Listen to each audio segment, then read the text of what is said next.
Okay, I'm just about to start trying to put together this carburetor off my Mercruiser 470 3.7 LX. This is a Rochester 4-barreled quadrajet carb. Just going to check I've got everything. Got the carb, got the instructions, gaskets and bits, loads of other bits. My tools: torch, key, hammer, torch, pliers, coffee. The only thing that's missing is confidence, knowledge and enthusiasm. So we'll see how we get on. Okay, going to put in the air screws, the mixture screws there, so we're just going to wind those all the way in until they touch the seat. I'll ground the end of this screwdriver to fit the end of these needles. There you go, you see them coming through into the primary throttle ports. Wind them all the way in until they just touch the seat, and then I'm going to back them both out 2.5 turns. 2.5 turns seems to be the rule of thumb with carburetors. There you go, you can see them there just poking through. Now on this like the fuel bowl body or the carburetor arch body, there's two sort of plugs which are sort of fitted into the bottom, and I've seen on YouTube that these can sometimes leak. So I've mixed up some JB Weld and I'm just smearing that over the tops of these ports so that they don't leak. Just to see, I don't know if these ones leak or not. This is just a precautionary thing that I'm doing. So I just put a very thin layer of JB Weld. Look at this. There's a sealing behind that. See that washer? See how it's held in by those two bits there which have been pressed down in there. If I can get a bit more light on it.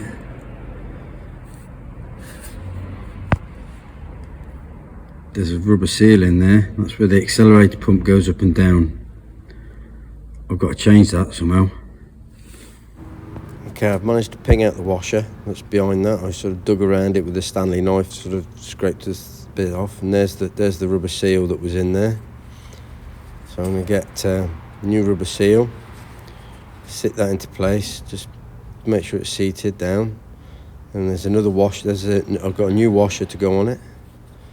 So I just supported the plate with a socket underneath it and just tapping that washer back into place so it's retained again, painting over that aluminium a little bit.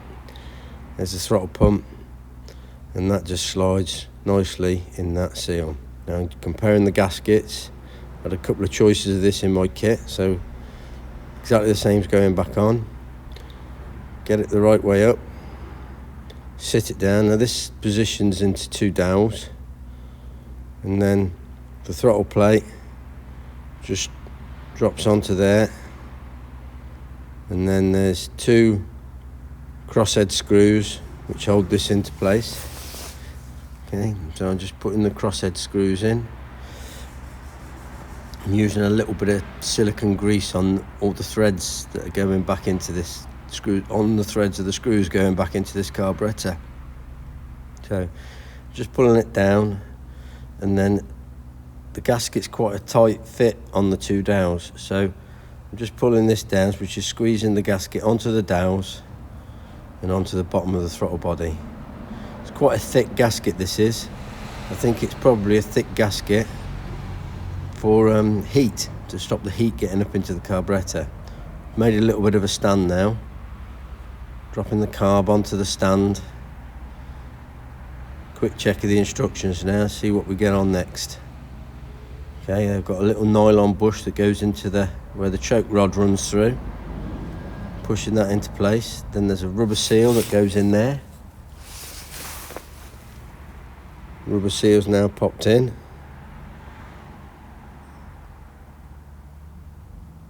And once I've got that in, I'm going to hang in the choke lever. Now, anybody with any experience of these carbs will see the mistake I'm making. Anybody who hasn't, I'll tell you about that later. Something to wait for. But that rod's on there now. Bit of silicone grease going on the shaft. Then I'm going to put the housing on. Slide that into place. And that's held in with a Torx key in the back. So I'm just going to race that in now. Give it a nip up. And that's on. And there you go, you can see it. Operate the choke rod. And there's the shaft turning in there. Now I'm going to put on the vacuum choke brake. This has got a linkage which goes to the secondary choke butterflies. Now I'm going to start putting in the bits inside. I've just dropped the ball in to the throttle pump and the little bolt that retains it. Now I'm going to wind in the primary fuel jets. The screwdriver, I used a bit of silicone grease on the ends of each of these. Now I'm putting in the needle seat. Bit of silicone grease on there, just holds the gasket in place while I wind it in. And while I'm spinning this in, this screwdriver isn't quite big enough to get onto both ears. So I've ground up the end of a screwdriver and I'm just winding that in to there. And that's all in there. Now this is the needle valve and that hooks on the back of the float. Doesn't hook through the holes, and if you put that little rod through there, it actually holds it in place, so when you drop it in, it all sits in nicely. Now fold the rod back, drops in, that's it, home. So now I shall check the float height. I'm looking for 5/16 of an inch, so just gently hold the float down so the needle is on its seat. Measure the back of the float up to the body of the top of the body of the carburetor, and I'm looking for 5/16 of an inch on this, which I've got. And then you drop in this retaining plastic that fits around the pin that holds the float in. Now just dropping in the power plunger with the primary metering rods. This was really fiddly. You can't quite get your fingers around all the needles and everything. You get one lined up, the other one pops out, and you sort of fiddle in with it. So I had to get a pair of long nose pliers in the end to try and get them to line up. So I've got my long nose pliers, bit of gentle pressure on the top, line one up, then line the other one up, and then you'll see it. You can get it to bob up and down nicely. Then seat in the little plastic retainer around the outside of it. I'm just trying to push that down into its recess.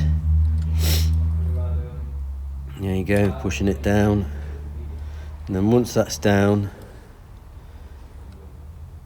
you can, that just bobs up and down nicely in there, nice and free. Just got a bit, there you go, just got a bit bigger screwdriver just to push that seat firmly down into place. And that's it. I'm quite happy with that, how that's working. All that was seized up when I took it apart.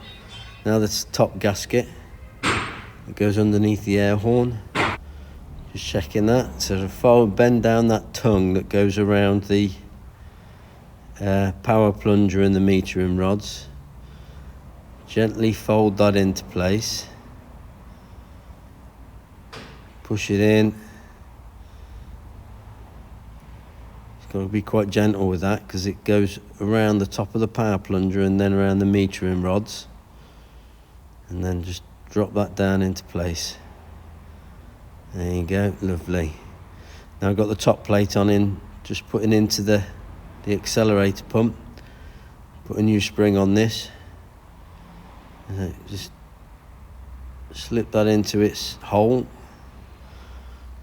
Gently ease the top of that carburetor down, that air horn down.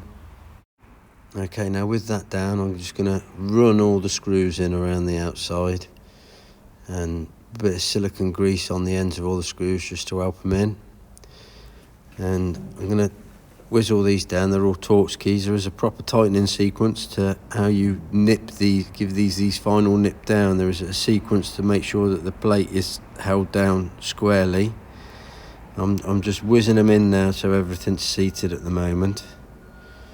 This carburettor, like I say, it's fitted so many different things. What seems to change is all the linkages and tricky bits around the outside. This one for this Mercruiser engine seems actually quite basic to some of the others I've seen on YouTube. I've seen loads of videos on how to put these together. This isn't a how-to video, it's just me trying to get this thing back together. Now I'm going to fit the accelerator pump linkage, just dropping that into place, and then I realised that I hadn't connected up the linkage on the back of the vacuum brake. Like I say, luckily I can whip the vacuum brake off and it doesn't really affect any of the linkages. As long as I get it in the right position on the back of the choke housing, I can just flick that into that lever on the secondary choke and then put the screws back in. It's quite forgiving, that was.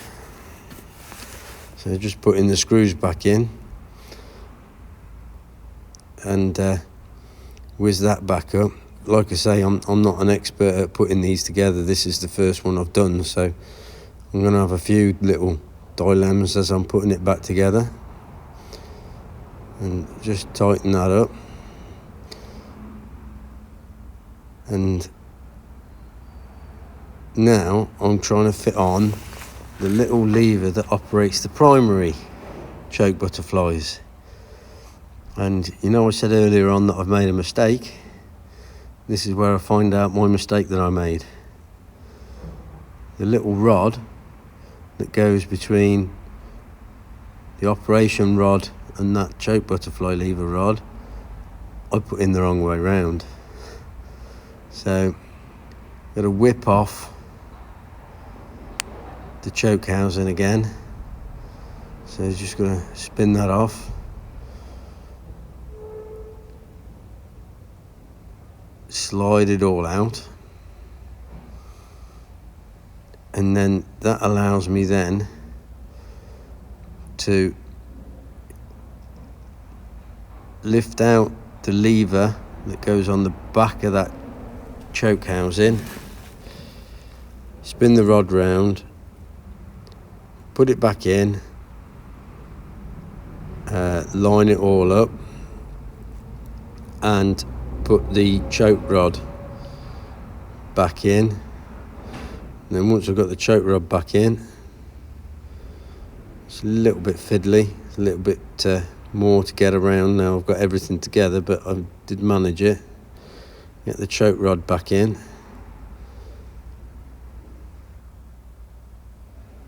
and then after I got the choke rod back in, it was a case of putting the choke housing back on the outside, lining it all up,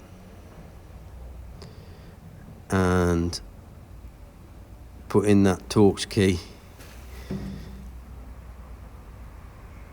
back in,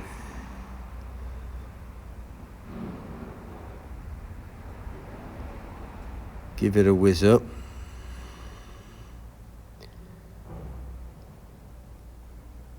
and once I've got it whizzed up, this little lever that fits on the end of the choke rod to the butterfly fits perfectly. So there you go, that was my mistake.